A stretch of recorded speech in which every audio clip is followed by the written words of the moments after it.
प्रस्तुत है।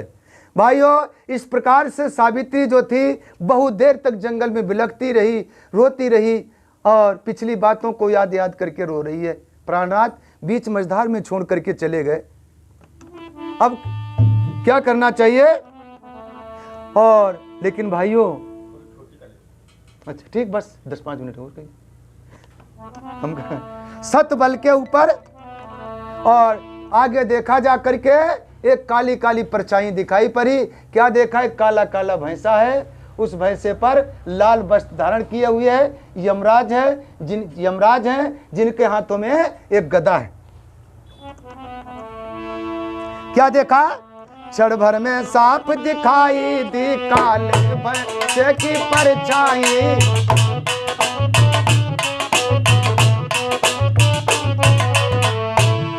क्षण भर में सांप दिखाई दी काले भैंसे की परछाई, काले भैंसे की परछाई। फिर लाल वस्त्र धारण करके यमराज पड़े थे दिखलाई।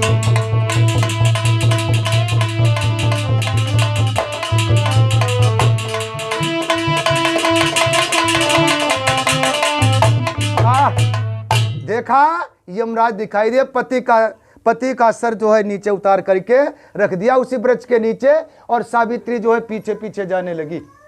यमराज ने पीछे मुड़ करके देखा, कहा बेटी, अरे तुम मृत्युलोक की होती हुई कहाँ हमारे साथ में आ रही हो?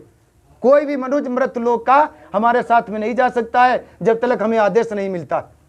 हाँ, आप हमारे पति को लिए जा रहे हैं। पति जो है परदेश में रहे और पत्नी घर में मौज उड़ाए, आनंद करे, ऐसा कभी नहीं होगा। पति के सुख में सुख और पति के दुख में दुख है। सब कुछ पति ही है। अरे लौट जाओ। यमराज फिर चल दिए, सावित्री भी पीछे पीछे चलने लगी। यमराज कहने लगे, देखो तुम अपने पति के प्राणों को छोड़ करके 3 वरदान कोई भी मांग लो, हम वरदान देने के लिए तैयार हैं। यमराज जब तिरवाचा भर गए, जब ये तिरवाचा भर जाते हैं और तिरवाचा भरने के बाद कहा, यदि आप 3 वरदान देना चाहते हैं तो पहले वरदान हमें यह दीजिए कि हमारे सास ससुर की आंखें जो है आंखों में प्रकाश आ जाए। यमराज कहने लगे, मस्त। दूसरा वरदान यदि आप देना चाहते हैं तो हमारे सास ससुर का खोया हुआ राज वापस आ जाए, एवं मस्त। और अगर आप तीसरा वरदान देना चाहते हैं तो एक हमारे पुत्र होना चाहिए, वो भी पति के बिंदु से होना चाहिए।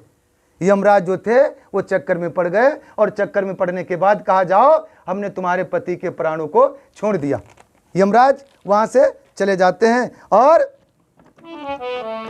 सती सावित्री की गाथा और कहे सुने चितलाई, जाल माया का कट जाता। हृदय धीरज में आ जाता